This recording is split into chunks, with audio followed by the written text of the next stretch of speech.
भारतीय समाचार, मैं हूं अलका आपके साथ। देश दुनिया की तमाम बड़ी खबरों को जानने से पहले आइए रुक करते हैं आज की खास खबर की।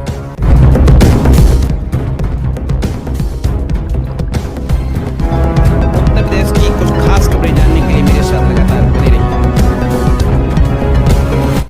ओपीडी 2 दिनों से बंद होने पर सैकड़ों की संख्या में मरीज अस्पताल पहुंच वापस लौटे। बांगरमऊ सामुदायिक स्वास्थ्य केंद्र की ओपीडी 2 दिनों से बंद है। सैकड़ों की संख्या में मरीज अस्पताल पहुंच निराश होकर वापस लौट रहे हैं। गंभीर रोगों से ग्रस्त मजबूर मरीज झोला छाप चिकित्सकों की शरण ले रहे हैं। कोरोना वायरस की संभावित तीसरी लहर से निपटने के लिए नगर के सामुदायिक स्वास्थ्य केंद्र में ऑक्सीजन युक्त 30 बेड्स की व्यवस्था की गई है। सीएचसी में ही पीकू वार्ड बनाया गया है। इस वार्ड में ऑक्सीजन युक्त 7 बेड की व्यवस्था की गई है। पीकू वार्ड में 18 वर्ष से कम आयु वर्ग के कोरोना संक्रमितों का इलाज किया जाएगा। बीते बुधवार को paediatric intensive care unit Piku ward में त्वरित इलाज की मॉक ड्रिल होनी थी, जो नहीं हो पाई थी। आज पुनः मॉक ड्रिल की सूचना थी।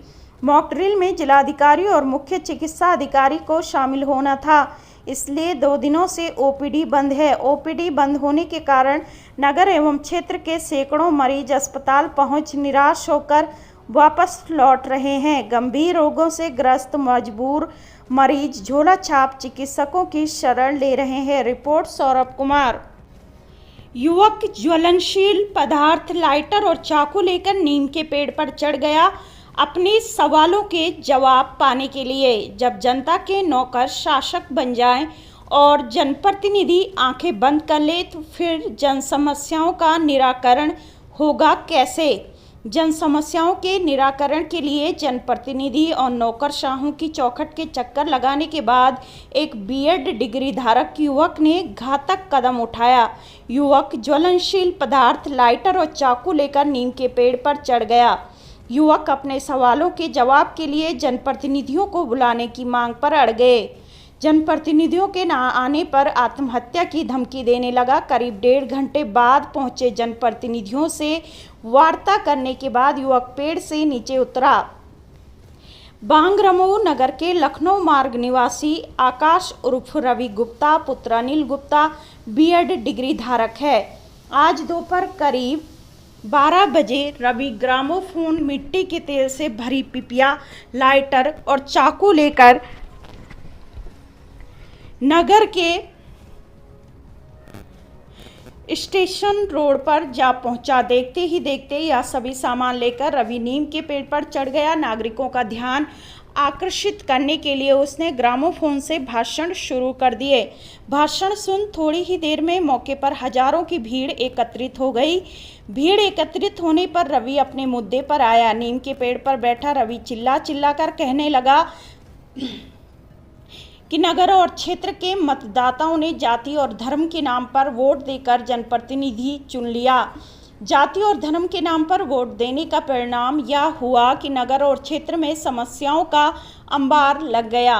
सरकारी कार्यालयों में भ्रष्टाचार पराकाष्ठा को पहुंच गया। जनता द्वारा दिए गए टैक्स से तनख्वाह लेने वाले जनता के नौकर सेवा करने के बजाय शासक बनकर जनता का उत्पीड़न कर रहे हैं। जनता द्वारा चुने गए जनप्रतिनिधि आंख बंद किए हुए। रवि का कहना था कि भ्रष्ट नौकरशाहों और बेमुरवत जनप्रतिनिधियों की कार्यशैली से आहत होकर उसने यह कदम उठाना पड़ा।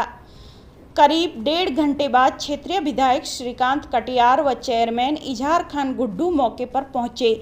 नेता द्वय ने पेड़ पर चढ़े रवि से बातचीत कर उसकी सभी समस्याओं के निदान का आश्वासन दिया। नेता उदय के आश्वासन के बाद रवि पेड़ से नीचे उतरा। पेड़ से नीचे उतरते ही रवि को पुलिस ने हिरासत में ले लिया। रिपोर्ट सौरभ कुमार।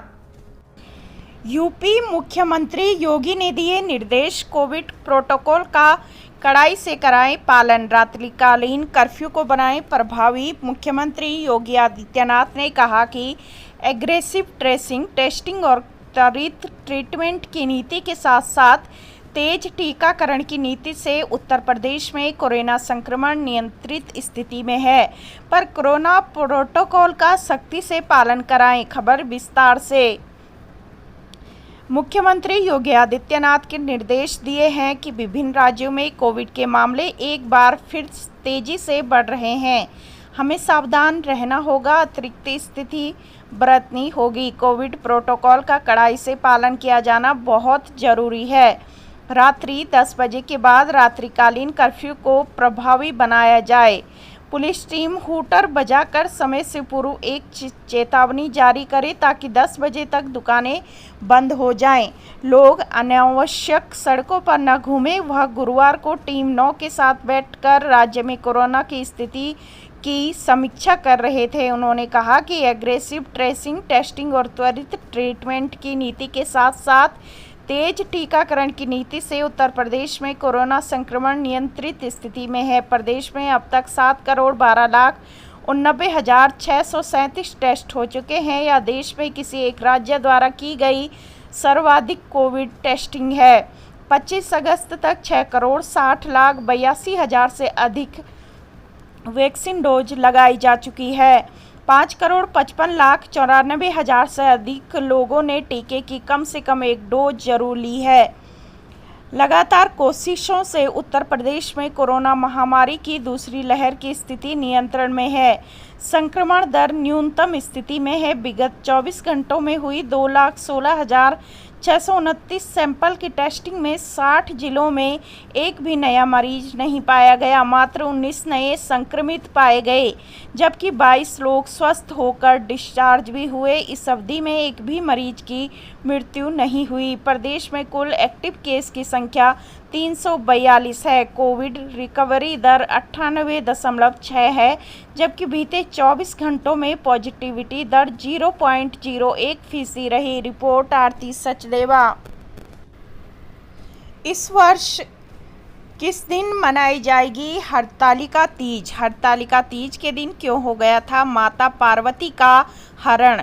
हरतालिका तीज का व्रत हर साल भाद्रपद माह की शुक्ल पक्ष के तृतीय तिथि को किया जाता है। हिंदू धर्म में व्रत और त्योहारों का काफ़ी महत्व है। कहा जाता है कि जो इस व्रत को पूरी विधि विधान के साथ करता है उसके जीवन के सभी दुख दूर होते हैं।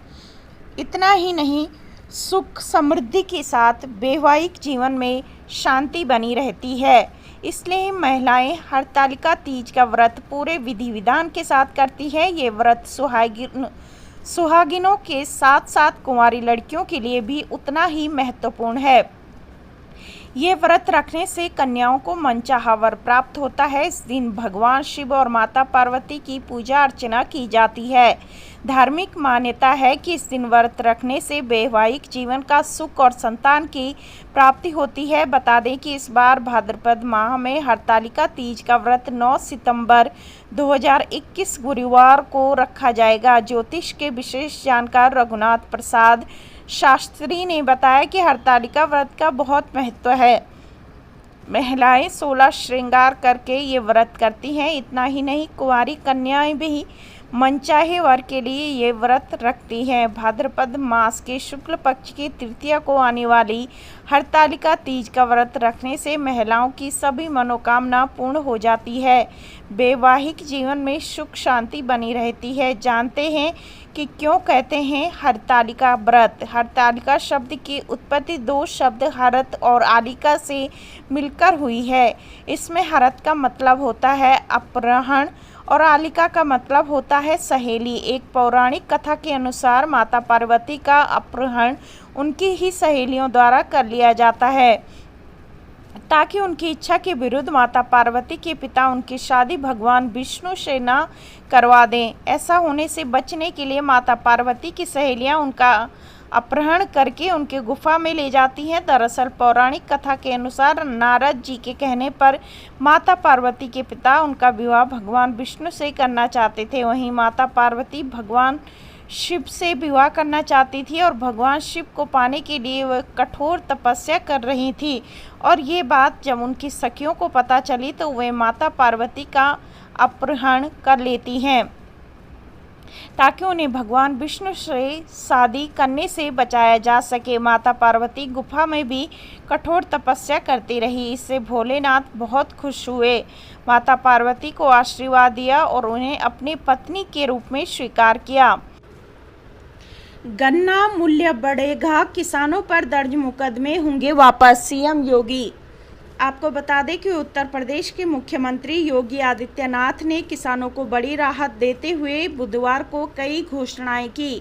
उन्होंने अधिकारियों को निर्देश दिए हैं कि गन्ने का समर्थन मूल्य बढ़ाया जाएगा। इसके अलावा पराली जलाने को लेकर किसानों पर दर्ज हुए सभी मुकदमे वापस लिए जाएंगे। साथ ही नए गन्ना सत्र से बकाया पिछला पूरा भुगतान तुरंत करा दिया जाएगा। गन्ना मूल्य कितना बढ़ाया जाना है, यह मुख्यमंत्री जल्द ही तय कर देंगे। नए सत्र से पहले होगा पूरा भुगतान। मुख्यमंत्री योगी आदित्यनाथ बुधवार को प्रदेश भर के किसानों के साथ वर्चुअल संवाद कर रहे थे। इस दौरान गन्ना किसानों ने भुगतान और गन्ने का समर्थन मूल्य बढ़ाए जाने की बात रखी।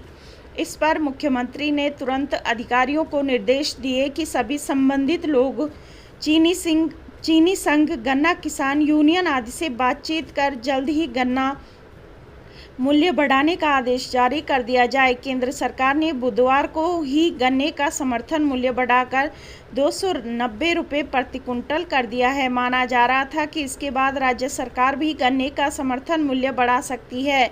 मुख्यमंत्री ने निर्देश दिए कि गन्ना पेराई के नए सत्र से पहले पिछला सारा गन्ना भुगतान कर दिया जाएगा। पराली के मुकदमे वापस मिलेगा जुर्माना। दूसरी ओर मुख्यमंत्री ने प्रदेश के सभी किसानों की समस्याएं हल करने के निर्देश दिए। उन्होंने पराली जलाने को लेकर प्रदेश भर में हुए सभी मुकदमों को वापस लेने के निर्देश दिए। उन्होंने अधिकारियों को निर्देश दिए कि ऐसे किसानों की सूची बनाई जाए जिनसे प्रशासन ने जुर्माना वसूला है, उनका जुर्माना भी तुरंत ही वापस करने की प्रक्रिया शुरू की जाए। बिजली के बकाये पर नहीं पड़ेगा ब्याज। मुख्यमंत्री ने अधिकारियों को निर्देश दिए कि यह सुनिश्चित किया जाए कि किसी भी किसान का बिजली कनेक्शन बिल बकाया होने के कारण न काटा जाए। उन्होंने यह भी निर्देश दिए कि किसानों के बकाया बिजली बिल को माफ़ करने के लिए ब्याज माफ़ी की नई OTS योजना तुरंत लागू की जाए। इस संबंध में बिजली विभाग के अधिकारियों को निर्देश जारी कर दिए गए हैं।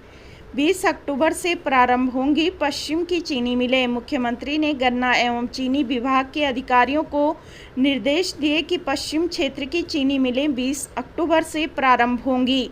साथ ही मध्य क्षेत्र की चीनी मिलें 25 अक्टूबर से प्रारंभ होंगी। इसके अलावा पूर्व क्षेत्र की चीनी मिलें का संचालन नवंबर के पहले सप्ताह में प्रारंभ होगा। रिपोर्ट आरती सचदेवा।